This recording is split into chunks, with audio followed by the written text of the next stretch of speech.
Metal Gear Solid. Well, there's not much to say about this franchise that you and I probably don't already know. Hideo Kojima's vision of a military espionage thriller come to life through the video game media.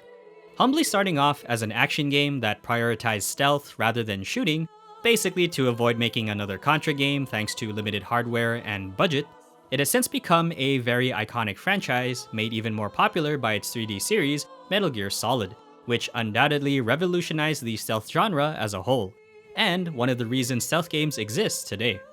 Don't worry, Garrett, I'll mention you in about 3 years when you turn 30. Also you, Snake. Wait, you're both 1998? She. Since then, the series has undergone numerous iterations, taking place over different time frames, a wide array of characters and parties that you'll need a conspiracy theorist dartboard to fully understand, alongside Kojima's creativity, and whether or not he should actually just direct a movie. But one of the most interesting entries in the franchise, and totally not because it's about to be 10 years old, is Metal Gear Solid 5, The Phantom Pain. A massive departure for the series when this game came out, due to the way the story and gameplay structure was designed. Heck, even I remember being taken back by just how much different it was with its cinematic setup and freeform gameplay. But you still could see a lot of the essential Metal Gear DNA baked in. Grounded stealth, military weapons at your disposal, and overly dramatic characters to boot. I enjoyed it back then, and it was a lot of fun to go through an iteration of Metal Gear that didn't restrict itself to its traditional linear stealth approach. Was it in my top 3 of 2015? Not quite, cause those ones were kind of very strong contenders, but at least it was in my top 5. A great game, but how does it feel like to play after a decade? Magic words, boss. I've been waiting 9 years to hear them. Kept you waiting, huh? While the Metal Gear games have often needed a lot of prior backstory to understand their later stories, The Phantom Pain doesn't really require that much other than a small investment into knowing who Naked Snake, aka Big Boss, is.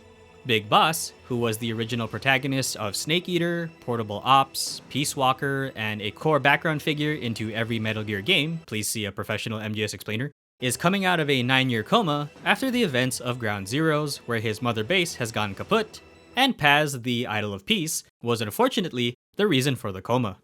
Despite his recovery, the organization known as Cypher, which was originally owned by Major Zero, see up StoryTuber, now absorbed by Skullface, and the reason Mother Base is gone, is still out there to eliminate Big Boss. After a rather lengthy but gorgeously cinematic hospital sequence, Big Boss manages to evade his pursuers thanks to his guardian angel Ishmael, who is totally not relevant to the story, and his longtime best frenemy Revolver Ocelot.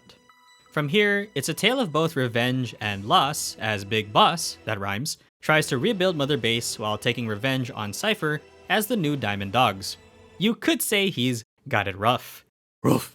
As far as coming back to this game and experiencing the story again 10 years later, it's still a fun military revenge drama, made enjoyable thanks to what I like to call the Kojima experience, where all the characters are set up to be as overly dramatic as possible. Kaz is one vindictive and cautious motherfucker, but who wouldn't be after what he's been through? Why are we still here? Just to suffer? Ocelot is insightful and overly helpful towards the Big Boss's cause. Pretty good. And the Big Boss himself is reserved and quiet until he needs to speak.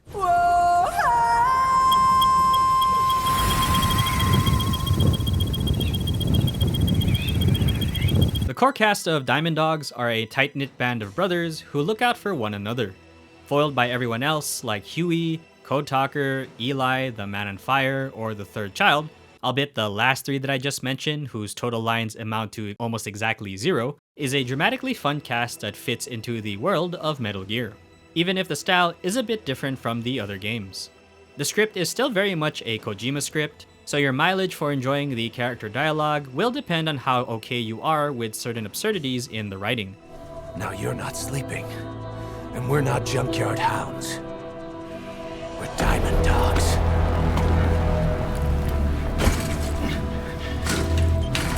Personally, I like it, and I've kinda just accepted some of the quirkiness that the Metal Gear franchise has included over the years, because it's kinda just fun to watch. I'd say very anime, and Metal Gear is honestly the anime game. Even if you're not familiar with these characters, backstories, and their eventual outcomes in the other games, they are dramatic enough to stand on their own and enjoyable to listen to throughout the story. Though if you are an MGS fan, then you'll know just how important these characters are. Plus, a lot of later story reveals that bring to light some heavy implications for the other games. There's enough to satisfy even the freakiest Metal Gear fan, who definitely have multiple Snake Dakimakuras, and they're probably holding them right now. One in each hand. It is a bit of a letdown though that the character pool besides the protagonist has dramatically decreased. There used to be such a wide array of personalities that always made the Metal Gear games much more interesting, like the different villain factions that you had to fight. In fact, for however intriguing Skullface is as a character and his screen time in MGS5, he and his crew aren't as memorable as the villains in the other games, if I'm being honest. That said, it is the characters that are the biggest highlight, and what help make the story hold up. However, the narrative pacing kind of derails it quite a bit. Whether or not this was intended or a result of the dispute between Kojima and Konami, the end result is that the story is kind of all over the place with its narrative plot points. In past games, the cinematic storytelling, dialogue, and gameplay felt more cohesive and they complemented each other very well. An example in MGS1 is when you need to fulfill an objective in which Snake has to stealth his way towards the goal. The payoff, and even in between, is that you were always given story bits to listen to. There is a way to stop the launch. What? The card keys. Card keys? They were designed by ArmsTech, the system developers, as an emergency override. It's what always made the older games feel very cinematic, not to mention iconic. In The Phantom Pain, it's never really consistent. You'll largely be doing missions which are in a way connected to the story, but the vast majority just don't feel impactful or meaningful in the grand scheme of things. It's like I killed or saved this guy for information, but it feels like I just watched an anime filler episode. I do get the argument that it's more of a gameplay consideration, more on that later, and yes, the tape recordings are there to supplement the storytelling, but none of it feels like it's properly integrated within the main narrative. Most egregious of all is Chapter 2. I didn't get to play it immediately back on release, since it came out on a later update, and I was honestly kind of done with the game when I first saw the Chapter 1 ending. But after finally coming back to it and seeing it, man are those story segments rough. It does have its moments, and includes one of the most heavy-hitting reveals that connects to the plot of the other games, but when previous story missions are recycled for the sake of gameplay extension to unlock other missions, the plot points are randomly inserted without notice, and the fact that they just recycled mission cutscenes, Jesus, it's just an unfortunate mess to look at. It's a cool world, don't get me wrong, and I think the characters, story points, hell, even the underlying themes for these characters keep it entertaining to want to play today. But it's a shame that it just doesn't feel complete and properly connected to deliver what could have been an amazing story in the Metal Gear saga. You're all diamonds. The gameplay of MGS5 is a hybrid between mother-based management simulator and freeform stealth espionage. Basically, Age of Empires with Snake as the priest that can sneak into enemy bases and wololo them by force. Yes, that's a verb. In rebuilding Mother Base, Venom Snake is tasked with collecting resources and funds in order to help develop weapons and technology alongside populating the staff by actually kidnapping and converting the enemies you meet, kind of based on the system of portable ops. Doing so will give you access to better equipment, which in turn gives you more options for tackling stealth missions. It's a pretty simple and seamless management sim to complement the whole recruitment process. It's actually quite fun because it's not that high maintenance, and the fact that you can manage it both inside and outside of missions is what makes it very intuitive, to the point that I could even do it while micromanaging some enemies with my bullets. This really is the only game of its kind that has this type of concept, to my knowledge at least. Now for the actual core combat gameplay, The Phantom Pain is still one of the best for its iteration on the freeform stealth concept. Instead of the more linear design to stealthing, which was a staple of the older titles, The Phantom Pain gives you much more freedom with how you want to handle the approach thanks to Snake's massive arsenal, phrasing, and the open world design. You can do things up close and personal, stealthily take down enemies from afar, put enemies to sleep instead of killing them, kill enemies instead of putting them to sleep, take buddies with you on missions, or just go loud because you're too lazy. Target destroyed. Excellent work. Oddly enough, this is sometimes the best solution. This concept isn't completely original, and games like Thief, Dishonored, and even Far Cry have always implemented a free-form approach to handling enemy encampments. But when it comes to the Phantom Pain's implementation, it feels very special because of the way it manages to integrate the original Metal Gear framework. Crouching behind cover, going prone, hiding in grass, interrogating enemies, and having to worry about how much noise you make still has all the hallmarks of what made the original series fun, but now in a modern design. Honestly, this is one of my favorite stealth freeform systems, and yes, I do miss some of the linear, more restrictive approach that the older games had, but this alone is what really makes the game. Unique and fun enough that it could make the Dishonored and Hitman siblings jealous. The only thing that kinda stops it from being perfect is the variety in level and enemy design. Level-wise, it's not too bad, and each one is at least different enough with the way enemies are placed to ensure you're not always doing the same thing over and over again, but the layout itself tends to be a bit repetitive. It's usually a camp or outpost with guards often stationed at very common places, and it's easy to know where they are. When the levels do mix things up, like a mansion or an airport, it gets far more interesting with how you go about it. I think the game could have benefited from a little more of these to add some variety. The enemies are fun to stealth around, but I was a little disappointed that this Metal Gear game lacks a lot of the fun bosses that the previous games had. The Foxhound unit, Sons of Liberty, Cobra, Beauty and the Beast, it feels kinda empty that this game doesn't have that equivalent, or a variety of bosses for that matter. There's the Skulls unit, sure, which barely count as a boss fight honestly, and Sahelanthropus is an epic one, but that's literally it. My only other gripe again is Chapter 2. As I mentioned earlier, a lot of the missions that lead into the chapter story points are 90% reuse with just harder difficulty requirements. They are pretty fun to overcome, and I would have enjoyed them as more side-op/challenge missions, but making them part of the main mission list is just really lazy and not designed properly at all. But despite these shortcomings, MGS5 is still a well-executed game that feels like the best modern iteration of Metal Gear's grounded military stealth approach, giving you the ability to freely infiltrate a compound however you want. It plays very well, and the main reason it helps the game hold up, even among other stealth games of similar caliber. Also have to point out that I didn't really touch multiplayer with the FOBs or Metal Gear Online. I heard from other people that it was enjoyable, but it's not something that really caught my interest. But if you enjoy it, then I'm glad it's there.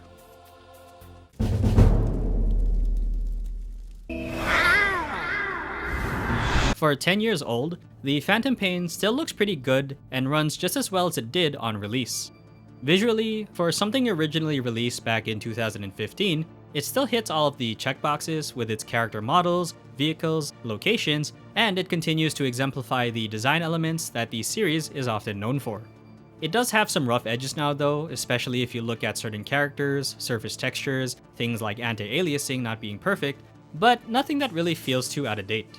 A lot of the main cast of characters are very distinct from one another in their silhouettes, ranging from scarred military old men, young asshole son who will still be an asshole later down the line, Big Chungus, and quiet because quiet. Though one thing that I've always appreciated about the Metal Gear franchise is how well the character models are animated, especially because they actually use the in-game engine without a single pre-rendered cutscene, which I will always clap for because it just looks so much better. Also, something that I've only noticed in one other game is how the Phantom Pain uses the one-shot camera style for all the cutscenes.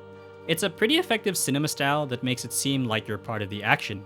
Similar to the 2018 God of War, they both use the same camera work to great effect, with making things feel more grounded and close to the action.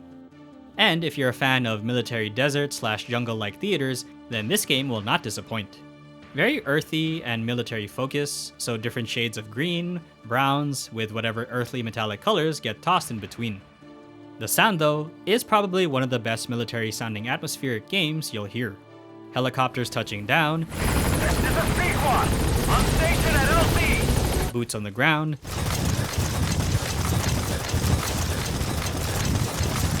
guns being fired,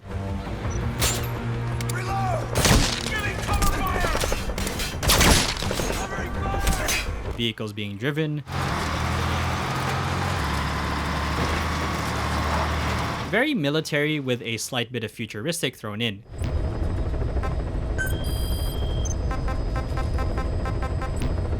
And it's very much the theme for Metal Gear's soundscape. Because the game has a bigger focus on ambience, music isn't as present for most scenes. But when it comes to livening up situations during combat, or to complement the mood of a cutscene, MGS5 does not fail to disappoint in enhancing its cinema-like feel with some great soundtracks.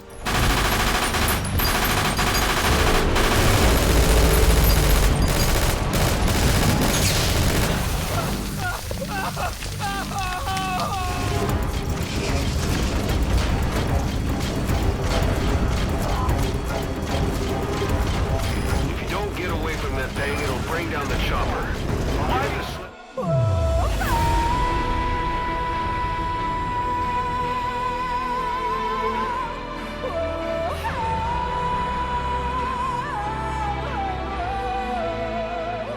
Last but not least, the voice acting. Whether or not you're a fan of the Phantom Pain script, the voice actors have done an incredible job in bringing their characters to life. Each of them with their own mannerisms, quirks, and peculiarities is exactly what you'd expect from a cast within the MGS universe. The name's Ocelot. Big boss. You know who I am. A certain man gave me a job to do. Two, actually. First was to get you out of that hospital. The second was to rescue the man himself. Cause it's me. I'm here to get you out. Snake. They do something to your eyes? No, it's just bright as all. You, me, we've no place to run, nowhere to hide. And that is why I'll show you my demon. Follow me, big boss! It is quite a shame that we don't get David Hayter back as the voice of Snake for the English version, and I honestly kinda miss his voice. I'm nice and dry, but it's a little hard to move. But I don't mind Kiefer Sutherland, and he plays a more quiet, reserved version of Big Boss, which I think is a unique portrayal. It all makes sense now. I win. A rock-solid presentation overall that still holds well with nothing too out of place to make it look dated.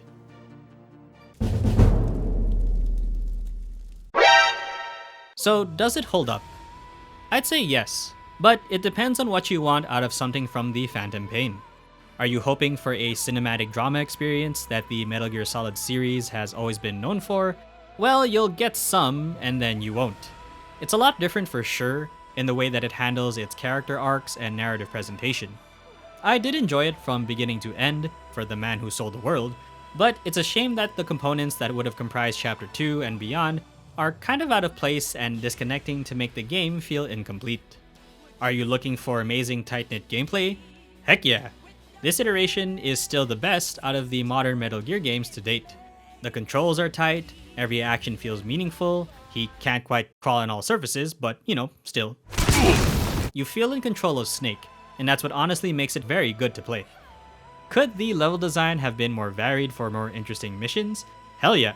It's far from bad, but just a little more variation would have made it perfect. Despite its flaws and being a diamond dog in the rough, The Phantom Pain is a fun freeform style stealth espionage drama that holds up very well and still worth your time, even if you're not the biggest MGS fan. But that's gonna do it for today, guys. Thanks for sticking around. There will be more games to play and more videos coming soon, so please stay tuned if you'd like to see more. But for now, I'll see you all next time.